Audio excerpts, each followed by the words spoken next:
अली के तारों की बदबू पुराने पकाने की तेल और गीले गत्ते से आती थी।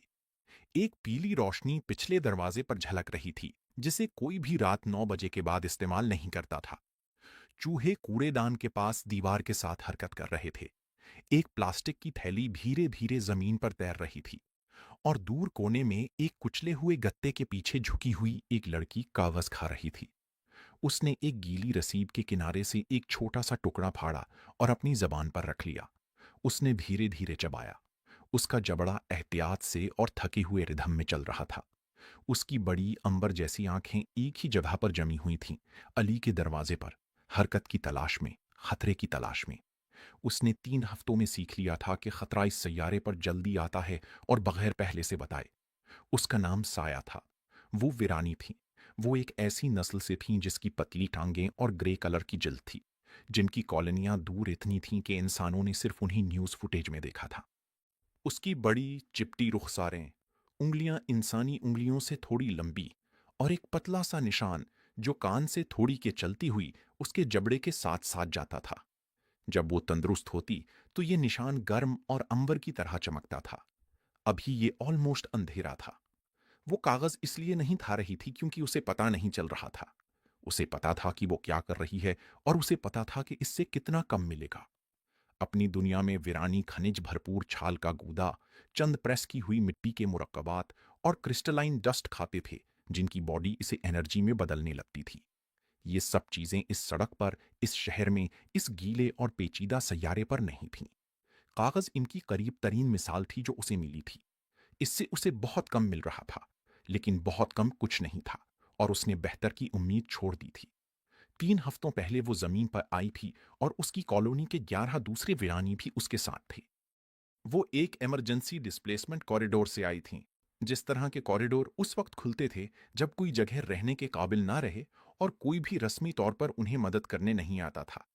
उसकी कॉलोनी का एटमॉस्फेयर प्रोसेसर महीनों से फेल हो रहा था, धीरे धीरे साबोताज का शिकार, जिसे कोई भी तस्लीम ना करता और ना ही रोकता था। लोग लहरों में चले गए थे। उसकी फैमिली आखिरी लहर में थी। वो और उसकी मां ट्रांसफर स्टेशन पर एक भीड़ के बढ़ जाने और एक दरवाजा जो जल्दी बंद हो गया था, उनकी वजह से अलग हो गए थे। उसके बाद उसने अपनी मां को कभी नहीं देखा। दूसरे लोग जिनके साथ वो आई थी, वो चंद दिनों में बिखर गए। कुछ ने एक रेफ्यूजी प्रोसेसिंग सेंटर साम लिया। कुछ ने वरानी को पाया जो पहले से ही शहर में रह रही थी। साया ने कुछ भी ना पाया। उसकी अंग्रेजी टूटी फूटी थी। उसके पास डॉक्यूमेंट्स नहीं थे। उसे नहीं पता था कि किन लाइनों में खड़े होना है और किन दरवाजों को खटखटाना है। उसने पहले हफ्ते अपने ग्रुप को ढूंढने की कोशिश की। उसने दूसरे हफ्ते इस बात से बचने की कोशिश की कि वो उन जगहों पर सोने से ना पकड़ी जाए जहां उसे सोना नहीं चाहिए। उसने इस गली में तीसरा हफ्ता कागज खाकर गुजारा था, और बहुत खामोशी से यह फैसला कर लिया था कि अब उसमें ज्यादा हिम्मत नहीं बची है। उसने रसीद की स्ट्रिप निगल ली और दूसरे कागज की तरफ बढ़ी। तभी उसे साइकिल की आवाज सुनाई दी। वो साइड स्ट्रीट पर तेजी से आई। एक beat up delivery bike loaded with insulated bags strap to a rear rack. The rider was young, a lean boy in a faded jacket with a company logo on the back, a helmet slightly too big for his head, and the tired eyes of someone halfway through a long shift. He turned into the alley by habit, using it as a shortcut. He was already past the entrance when he saw her. He stopped. The bike's rear wheel skidded slightly on the wet ground. He put one foot down and stared. Saya went completely still, every muscle locked, her amber eyes fixed on him. Her hand, still holding the torn scrap of paper, did not move. She had been found in alleys before, twice by men who shouted, once by a woman who called someone on her phone while pointing. एक मर्तबा नौजवानों के एक group ने, जो हंसते हंसते उसे भगा गए। उसने गली के दूसरे किनारे तक का फासला नापा। उसने ये अंदाजा लगाया कि वो कितनी तेजी से चल सकती है, जिस पर कई हफ्तों से खाना नहीं मिला था। लड़का चिल्लाया नहीं, वो हंसा नहीं, उसने अपने फोन की तरफ हाथ नहीं बढ़ाया। वो बस उसे देखता रहा। उसका चेहरा खामोश था। वो ठंडा नहीं था, डरा हुआ भी नहीं था। बस वो जो देख रहा था उसे हजम कर रहा था। उसकी आंखें उसके चेहरे से, उसके हाथ वाले कागज से, और उसके बगल में गिरे हुए फटे हुए टुकड़ों की तरफ गईं। उसे लगा कि वो कुछ आहिस्ता आहिस्ता समझ रहा था। फिर उसने अपने डिलीवरी बैग में से एक का बैरूनी जेब खंगाला और एक मुड़ा हुआ रिसीप्ट निकाला। एक सादा डिलीवरी फॉर्म जो हर ऑर्डर के साथ आता था। उसने कुछ देर इसे देखा। उसने बाजू दराज करके उसे आगे बढ़ाया।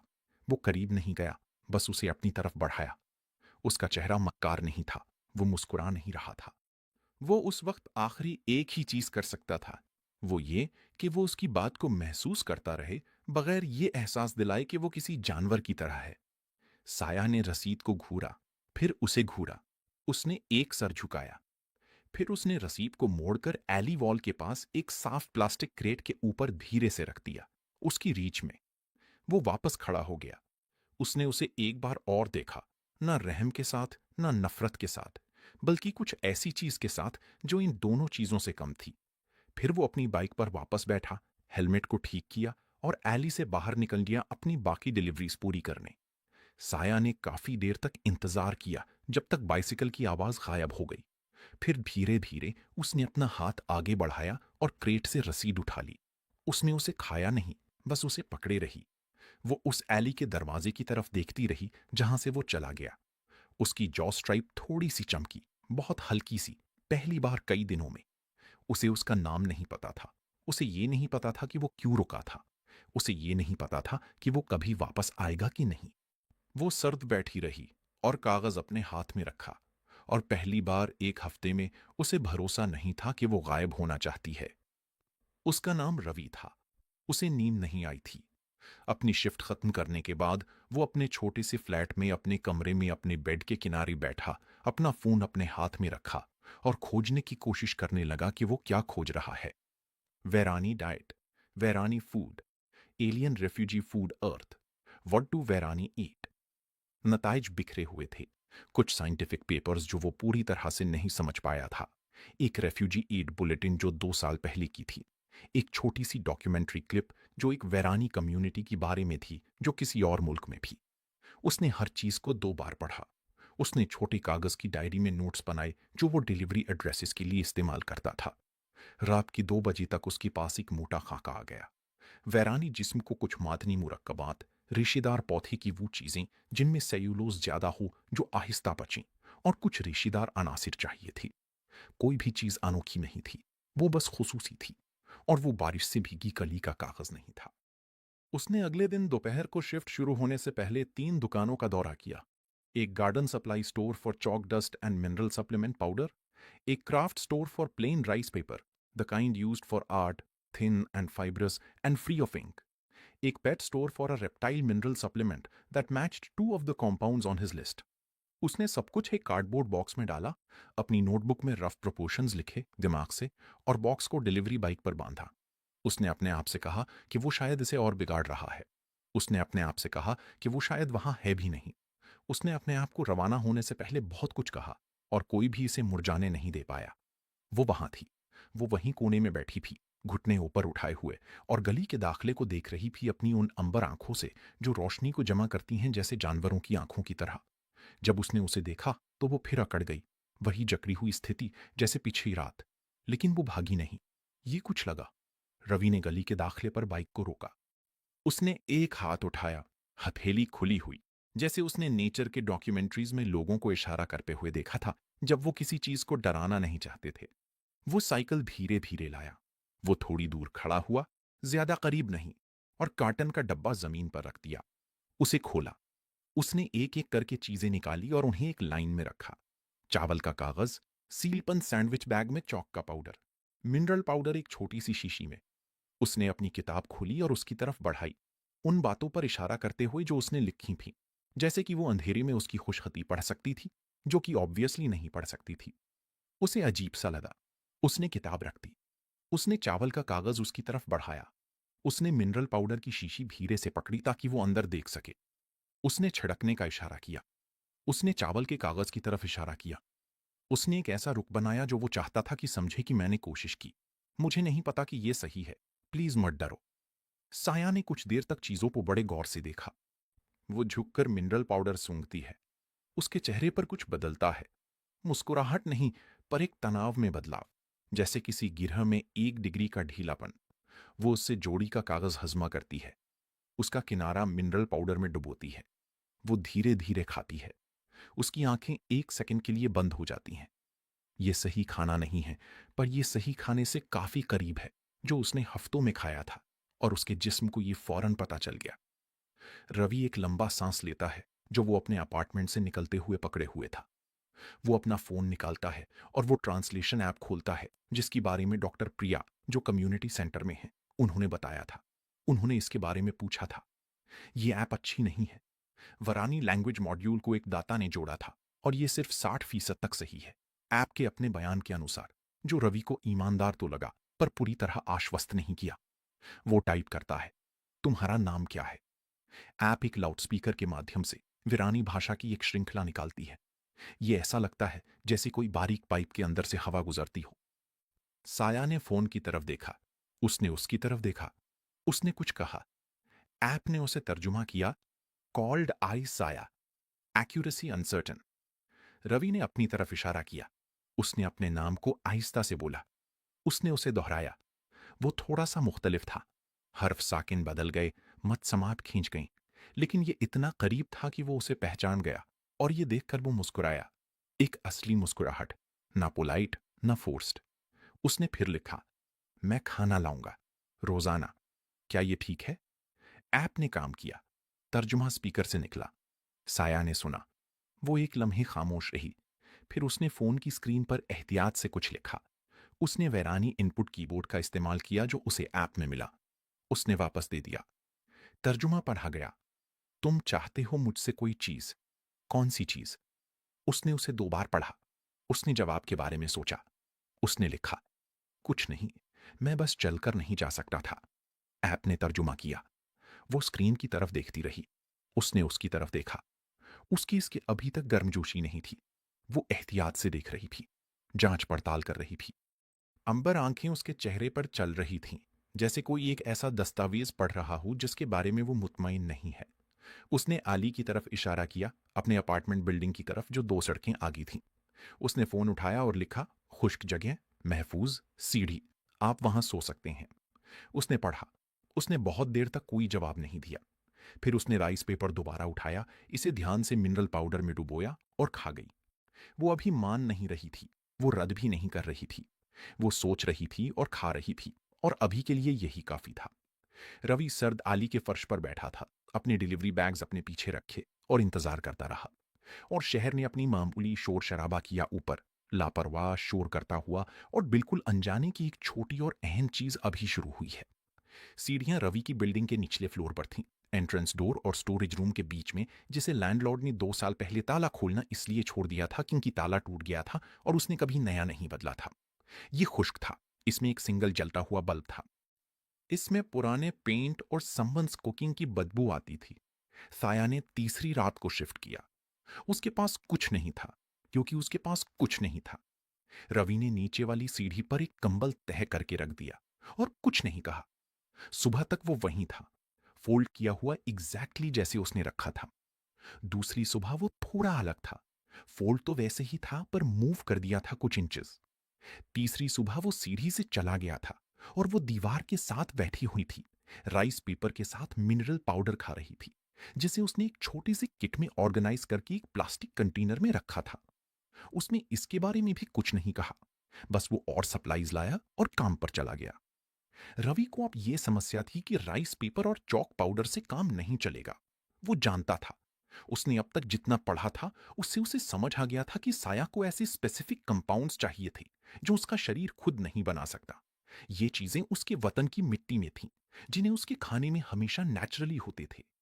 उनके बगैर वो जिंदा तो थी, लेकिन ठीक नहीं हो रही थी। उसे किसी ऐसे शख्स की जरूरत थी जो वाकई जानता हो कि क्या करना है।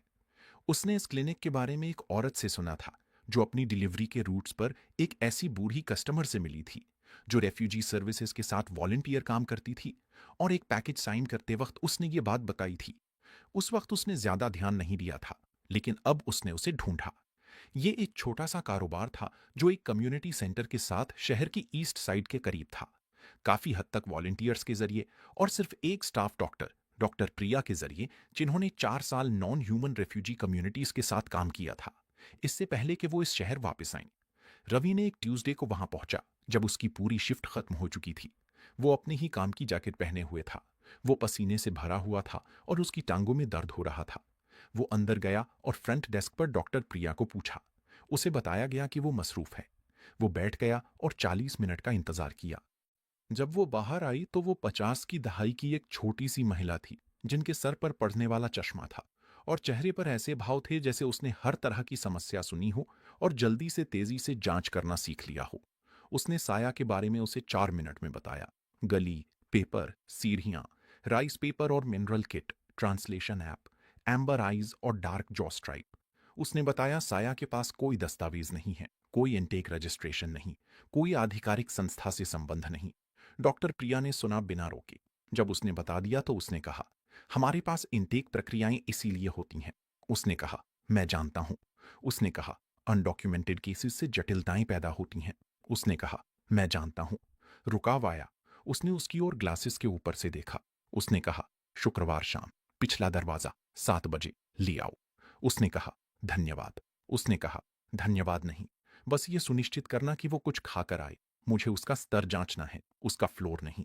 वो घर पहुंचा और ट्रांसलेशन ऐप के जरिए उसने बताया। उसने फोन की स्क्रीन पर मैसेज पढ़ा, 2 बार पढ़ा। उसकी उंगलियां उसके जबड़े के पास पहुंची। एक छोटी unconscious gesture. It had been glowing a little more steadily in the last few days. Not bright, but not dark. A kind of waiting glow, like an ember that had not decided yet whether to go out or grow. She typed back, this doctor can be trusted? He typed, yes. She typed, you are sure? He typed, no, but she helped me figure that out. Saya stared at that response for a while. Then she handed the phone back without responding. He took that as progress. From the stairwell window, she watched the street below during the day while he worked. She watched humans moving with that particular hurried energy her people had always found strange. Always somewhere to be, always late, always carrying something. She watched a man help a woman pick up groceries that had spilled from a bag. Both of them strangers. Both of them moving on within 30 seconds as if it had not happened. उसने 2 नौजवानों को ऊंची आवाज में झगड़ते देखा और 10 minute बाद एक ही कंटेनर से खाना बांटा। उनकी कौम के लिए, इंसानों के लिए एक लफ्ज था। ये ओल्ड था जो पहले विरानी स्काउट्स ने बनाया था, जिन्होंने सदियों पहले कांटेक्ट किया। ये ट्रांसलेट होता है कॉन्ट्रडिक्टर्स की तरह। एक ऐसी स्पीशीज जैसे वो जेनरोसिटी और इंडिफरेंस को इक्वल मेजर रखती है। शफल किया गया है इतनी अच्छी तरह से कि उन्हें खुद भी पता नहीं चलता कि कौन सी फीलिंग चल रही है एक वक्त में। स्ट्रीट को देखते हुए साया को लगा कि ये लफ्ज पूरी तरह से सही नहीं है, या शायद ये सही है लेकिन कंप्लीट नहीं, क्योंकि कॉन्ट्रडिक्शन रैंडम नहीं है। रुकना, मदद करना, वापस आना, ये किसी खास चीज से इंस्पायर होता है, प्रॉक्सिमिटी से या एक्चुअली देखने से। जो इंसान परेशानी से गुजरते हुए गुजर जाते हैं वो बुरे नहीं हैं, वो जस्ट अभी तक देख ही नहीं पाते। जो एक्चुअली देखता है, एक बार भी उसे भूलना मुश्किल हो जाता है कि कैसे चले जाए। उसने चावल के वर्क का एक और टुकड़ा खाया और देखा कि एक कबूतर साइड लिंट पर बैठ गया और उसे बिना खौफ के घूरने लड़ा। जुमा 4 दिन बाद था। उसने फैसला किया कि वो इंतजार करे। डॉक्टर प्रिया ने साया के साथ ऐसा सलूक नहीं किया जैसा कि ज्यादातर लोग करते हैं। वो इसे घूरती नहीं थी, वो आहिस्ता से या बहुत ऊंची आवाज में बात नहीं करती थी। वो साया की तरफ ऐसे देखती थी जैसे एक मैकेनिक इंजन की तरफ देखता है, लापरवाही से नहीं बल्कि पेशावराना तौर पर, जिसकी फोकस अपनी ही तरह की एहतराम थी। उसने साया की आंखें देखीं, उसकी जिल्द का दर्जा हरारत, उसकी जबड़े की पट्टी की चमक, उसकी गिरफ्त और उसकी मुहर्रिकात के चंद सेट के जवाबात देखे, जिन्हें इससे पहले साया ने देखा नहीं था, लेकिन उसने संभल कर जवाब दिए। इसके बाद वो साया के सामने बैठ गई और उससे सीधा बात की, वो तर्जुमानी का डिवाइस इस्तेमाल करके जिसे वो अपने क्लिनिक में खास तौर पर रखती हैं। उसने कहा, तुमने किसी चीज को मुस्तकिल तौर पर नुकसान नहीं पहुंचाया है, लेकिन तुम शदीदन कमजोर हो। तुम्हारा जिस्म कुछ अरसे से जखीरे पर चल रहा है और जखीरा कम हो गया है। ये जो लड़का आपको दे रहा है, इसने इसे धीमा कर दिया है, लेकिन ये अकेले काफी नहीं है। उन्होंने एक कागज का टुकड़ा निकाला। उस पर मिलावटों और उनकी जमीन पर मौजूद मतबादिलों की फहरिस्त थी। एक बचाव प्रोटोकॉल था जो उनके क्लिनिक के जीनोबायोलॉजिकल डेटाबेस से लिया गया था। उन्होंने एक एक चीज को आसान लफ्जों में समझाया। उन्होंने साया को बताया कि उन्हें कैसे तैयार करना है। उन्होंने रवि को बताया कि उन्हें कहां से हासिल करना है जिससे वो ज्यादा खर्च ना करे। फिर उन्होंने कहा कि वो हंगामी शरणार्थी स्टेटस के लिए कागजात शुरू करेंगी, ऑफ द स्टैंडर्ड टाइमलाइन, खामोशी से। उन्होंने इसे इस तरह बताया जैसे कोई ये कहता हो कि ऐसी चीज करने जा रहा है जो भी पहले भी कर चुका है, ऐसे रास्तों से जो कानूनी तौर पर मौजूद हैं लेकिन बताई नहीं जाते। रवि ने कहा, बहुत शुक्रिया। डॉक्टर प्रिया ने कहा, मेरा शुक्रिया छोड़ो और खरीदारी करो। वापस आते वक्त साया खामोशी से चल रही थी। शहर बहुत शोर शराबा कर रहा था। रवि ने उससे बात करने की कोशिश नहीं की। उसे ये बात एक हफ्ते में समझ आ गई थी कि वो अपनी रफ्तार से ही चलती है और खामोशी में शोर बर्पा करने से कोई फायदा नहीं पड़ता। यहां तक कि जब वो बिल्डिंग की ऊपर वाली छत पर पहुंचे, एक सपाट कंक्रीट सतह जहां वो शाम की शिफ्टों के बीच में कभी कभार इशा खाता था, क्योंकि सीढ़ियां छोटी थीं और उसे कंफर्टेबल बैठने की जगह नहीं मिलती थी, और उसका फ्लैट 3 मंजिलें ऊपर था और उसकी टांगें थकी हुई थीं, तब वो बोली। उसने ट्रांसलेशन ऐप का इस्तेमाल किया। उसने धीरे धीरे लिखा जैसे कोई ऐसे शख्स लिखता है जिसे एक जबान सिर्फ थोड़ी बहुत आती हो। उसने लिखा, मैं तुम्हें बताना चाहती हूं क्या हुआ मेरी कॉलोनी को। उसने खाने का डिब्बा रख दिया और स्क्रीन पढ़ी। उसने लिखा, ठीक है। उसने उसे बताया। ये हिस्सों की सूरत में आया। हर एक हिस्सा टाइप किया जाता, ट्रांसलेट किया जाता और रिसीव किया जाता उससे पहले कि दूसरा आता। Atmosphere processor. धीरे धीरे जहर। जंग नहीं भी। ना कोई जहाज, ना कोई हथियार, ना कोई दुश्मन जिसका चेहरा साफ था। सिर्फ एक फैसला जो एक कमरे में किसी ने किया था, वसाइल के एक झगड़े में। एक फैसला कि प्रोसेसर को खोते जाने दिया जाए, और फिर एक खामोश फैसला कि किसी को बताया ना जाए। और फिर वो हवा जिसकी महक खराब हो गई थी, और सर दर्द होने लगे, और बच्चे जो सबसे पहले बीमार पड़े। उसने बताया कि उसका खानदान सबसे आखिर में निकला था, क्योंकि उसके अब्बा ने दूसरे लोगों को पैक करने और निकलने में मदद की थी। और जब उनकी बारी आई तो ट्रांसफर कॉरिडोर बिल्कुल काम नहीं कर रहा था। वो और उसकी मां स्टेशन पर भीड़ की वजह से अलग हो गई थीं। एक दरवाजा बंद हो गया था। वो नहीं जानती थीं कि उसकी मां किस तरफ पहुंची। वो नहीं जानती थीं कि क्या ट्रांसफर पूरा हुआ। वो नहीं जानती थीं कि उसकी मां जिंदा थी। उसने बताया कि वो कागज इसलिए नहीं खा रही थी क्योंकि उसे पता नहीं था। उसे अच्छी तरह पता था कि कितना कम फायदा हो रहा था। वो इसलिए खा रही थी क्योंकि उसने काफी कोशिश करना छोड़ दिया था। उसके पास कोई नहीं था। उसके पास कोई सिमत नहीं थी। उसकी नजर को लगाई गई हर दरवाजा बंद था, या वो गायब हो चुका था। कुछ अरसे के बाद ऐसे दरवाजे को तलाश करना जो वहां था ही नहीं, उसे एक जुल्म महसूस होने लगा। इसलिए उसने तलाश करना बंद कर दिया। रवि ने यह सब कुछ छोटे से फोन की स्क्रीन पर धीमी रूफटॉप की रोशनी में पढ़ा। उसने आराम से पढ़ा। वो जवाब देने की जल्दी नहीं करता था। वो बैठा रहा थोड़ी देर। फिर उसने लिखा, तुम्हारे यहां होने का मतलब कुछ है। उसने पढ़ा। उसने लिखा, क्या मतलब है? वो सोचने लगा। वो शख्स नहीं था कि यूं ही बड़ी बड़ी बातें करता। उसने टाइप किया, इसका मतलब है तुम टिकती रही, चाहे भले ही करना, चाहे कोई गार्बेज खाना एक गली में। ये एक तरह की जिद है, और जिद आखिरकार रवात पाती है अगर इंतजार कर लिया जाए। वो खामोश थी। वो समझ नहीं पा रहा था कि तर्जुमा दुरुस्त पहुंचा है या नहीं। उसने टाइप किया, हमारी दुनिया में कहते हैं, एक लकीर जो काली हो वो मिट्टी नहीं जाती। उसने पढ़ा। वो समझ नहीं पाया। उसने टाइप किया, क्या मतलब है इसका? उसने अपनी ठोड़ी पे हल्का सा छुआ। जॉ स्ट्राइप वहां पिछले 3 दिन से लगातार ग्लो कर रही थी। ब्राइट नहीं, लेकिन रियल। एक warm amber line in the dark roof top air. उसने टाइप किया, इसका मतलब है कि लाइट वापस आ सकती है, even after it goes out, but it needs a reason. उसने फोन की स्क्रीन को देखा। उसने उसकी जॉ स्ट्राइप को देखा। उसने बाहर शहर की रोशनियों को देखा। Millions of lit windows, millions of people in their rooms, most of them not thinking about anything beyond their own evening. उसने आवाज में कहा, टाइप नहीं किया, well, you have a reason now. We are going to find your mother. Translation app ने उसे नहीं पकड़ा, लेकिन उसकी आवाज का टोन सुना। उसने उसकी तरफ देखा। उसने उसकी आंखों में देखा, और वो मानती थी, और वो देख सकती थी कि वो मानती थी, और ये काफी था। उसकी जॉ स्ट्राइप 1 डिग्री से ज्यादा ब्राइट हो गई। उसने पहले नजर हटाई, शहर की रोशनियों की जानिब, और उसने आहिस्ता सांस लिया। और वो भार जो ट्रांसफर स्टेशन के दरवाजा बंद होने के बाद से ही उसके सीने पर चढ़ा हुआ था, वो हल्का सा हिला, बस इतना कि उसे याद दिला सके कि भार को भी हिलाया जा सकता है।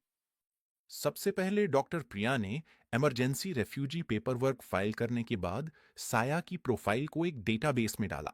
ये कोई गवर्नमेंट डेटाबेस नहीं था। ये एक प्राइवेट सर्वर था जो एक वोरानी डायस्पोरा नेटवर्क चलाता था। ये सर्वाइवर्स, एल्डर्स, कम्युनिटी ऑर्गेनाइजर्स और वॉलंटियर ट्रांसलेटर्स का एक लूज कलेक्शन था जो 3 कॉन्टिनेंट्स में फैला हुआ था। और ये एक प्लेटफॉर्म के जरिए जुड़े थे जो एक वुरानी प्रोग्रामर ने बनाया था जो अभी किसी और मुल्क में था। और इसे मेनली इसलिए बनाया था ताकि लोग अपने खोए हुए रिश्तेदारों को ढूंढ सकें।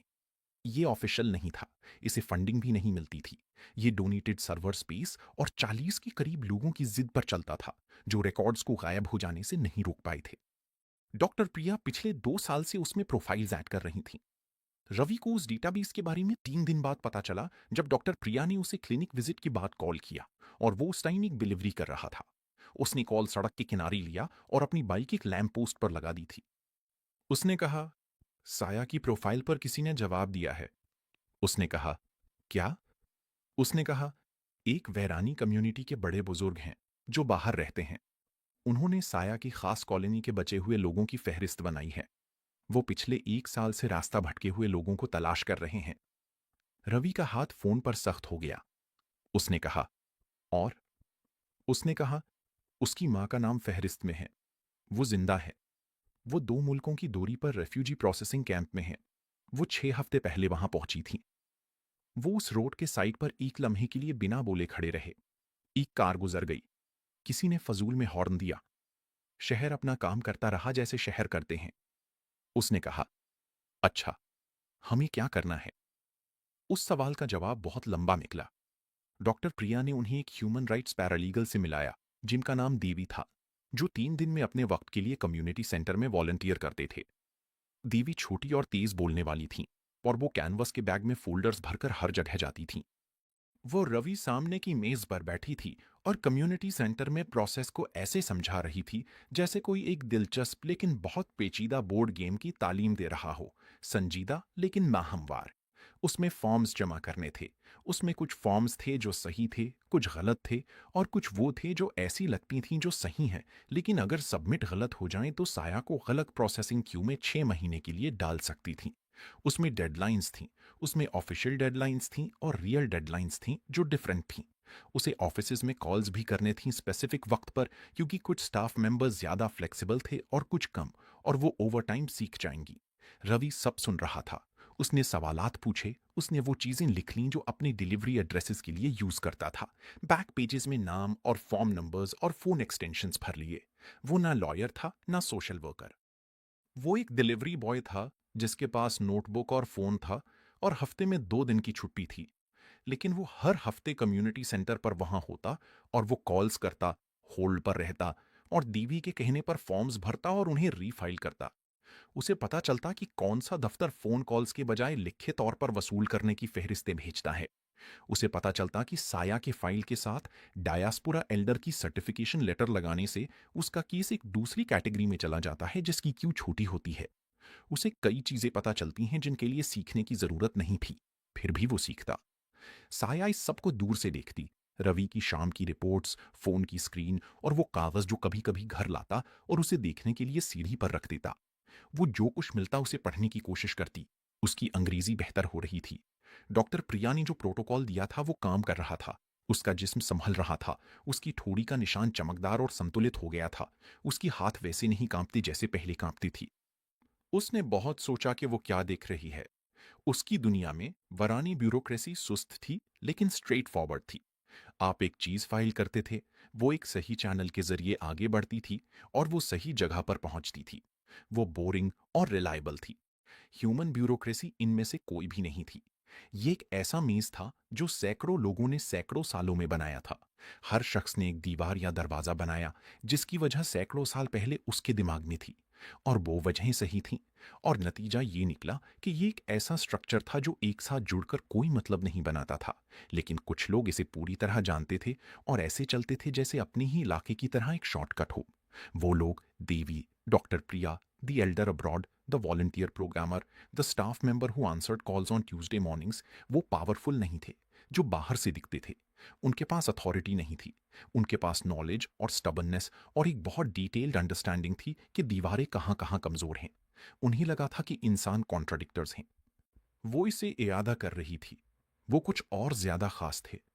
वो एक ऐसी नस्ल थे जो जब बिगड़े हुए निज़ाम का सामना करती हैं तो वो निज़ाम के अपने आप ठीक होने का इंतज़ार नहीं करती। वो टूटे हुए निज़ाम का शक्ल समझ लेती हैं और उसके अंदर से गुजर जाती हैं। इनफरादी तौर पर देखा जाए तो ये अफरा तफरी लगता था। इज्तमाई तौर पर देखा जाए तो ये कुछ और था। उसे लगा कि ये एक अलग किस्म का इंफ्रास्ट्रक्चर है। वो इंफ्रास्ट्रक्चर जो अवाम के बजाय कवानीन से बना हो, इनफॉर्मल और लाउड और बहुत कम नींद पर चलता हो, लेकिन हकीकी। 14वें दिन देवी ने रवि को कॉल करके बताया कि ट्रांसफर अप्रूवल सबमिट हो गया है। 17वें दिन पक्का हो गया। साया की मां इस शहर में किसी प्रोसेसिंग सेंटर में इसी हफ्ते मुंतकिल कर दी जाएगी। रवि शाम को सीढ़ियों पर आया और ट्रांसलेशन ऐप में मैसेज टाइप किया और मोबाइल फोन आगे कर दिया। साया ने उसे पढ़ा, फिर दोबारा पढ़ा। वो बहुत देर तक खामोश खड़ी रही। फिर उसने अपनी जबड़े की लकीर पर 2 उंगलियां रखीं, जहां चमक नम और ब्राइट थी, और उसने अपनी आंखें बंद कर लीं। और सीढ़ियों में सिर्फ एक ही आवाज थी, पुरानी इमारत का खुद को संभालना और दूर शहर का वो शोर जिसे ना मालूम था और ना उसकी परवाह करता था। लेकिन वो समहाव गुरूर से चंद आम लोगों की हरकत के बावजूद ऐसी जगह बन गया था जहां गुमशुदा चीज मिलने वाली थी। अराइवल्स हॉल खूबसूरत जगह नहीं थी। उसमें फ्लोरेसेंट लाइट्स थीं जो बज़ फेंटली करती थीं, और लिनोलियम फ्लोर्स थे जिन्हें इतनी बार पूछा गया था कि गेट के सामने का पैटर्न मिट गया था। गेट के ऊपर एक स्क्रीन थी जिस पर flight number scrolling yellow font में लिखे जा रहे थे। एक फैमिली नजदीक वेट कर रही थी जिस पर एक मेड साइन लिखा हुआ था। एक बूढ़ा आदमी अकेला बैठा हुआ था जिसके हाथ में फूलों का गुच्छा था। वो दरवाजा दिख रहा था। रवि पीछे की जानिब खड़ा था। वो अपनी डिलीवरी जैकेट में ही था। वो सीधे अपनी दोपहर की ड्यूटी से आया था क्योंकि उसे घर जाने का मौका नहीं मिला था और वो लेट नहीं होना चाहता था। वो एग्जॉस्ट की बू फैलाए हुए था। उसकी टांगों में थकान थी और वो अपना हेलमेट एक बाजू के नीचे दबाए हुए था क्योंकि उसे नहीं पता था कि उसे कहाँ रखना चाहिए। साया 3 कदम आगे खड़ी थी, बैरियर के ज्यादा करीब। वो हिल भी नहीं रही थी। वो 6 मिनट से नहीं हिली थी। गेट खुला। लोग छोटे छोटे ग्रुप्स में आए, सूटकेस खींचते हुए, फोन पर देखते हुए, चेहरे स्कैन करते हुए। ज्यादातर लोग तेजी से निकल गए। फिर एक औरत आई जो आहिस्ता से चली, सब कुछ एक साथ देखते हुए, जैसे कोई किसी जगह को ऐसे देखता है जिसे वो अभी ट्रस्ट नहीं करता। वो पतली थी। उसकी ग्रे त्वचा पर वही हल्कापन था जो साया का था जब रवि ने उसे पहली बार देखा था। उसकी ठोड़ी की लकीर मध्यम थी, लेकिन फिर भी थी। वो कुछ भी लिए नहीं थी। वो रुक गई। उसने साया को देखा। दोनों में से किसी ने भी एक पूरे सेकंड के लिए नहीं हिला। फिर वो एक ही साथ हिले। उन्होंने अराइवल हॉल के बीच में एक दूसरे को गले लगाया, बिना कुछ बोले। कोई लफ्ज नहीं निकले। वो एक दूसरे को जैसे लोग एक दूसरे को पकड़ते हैं जब अल्फाज सही अंदाज नहीं होते जो वो महसूस कर रहे हैं। छोटे होना, धीमे होना, काफी ना होना। रवि ने नजर हटा ली। उसने स्क्रोलिंग डिपार्चर्स बोर्ड को बहुत गौर से देखा। जब उसने वापस देखा तो साया की मां उसे देख रही थी, उसकी बेटी के कंधे पर से। उसकी आंखें साया जैसी थीं और बहुत साफ थीं। इतने सब कुछ के बाद उसने साया से वीरानी में कुछ कहा। साया ने जवाब दिया। उसकी मां ने सुना और अब भी रवि को देख रही थी। फिर उसने साया को एक हाथ से छोड़ा और रवि को ध्यान से देखा।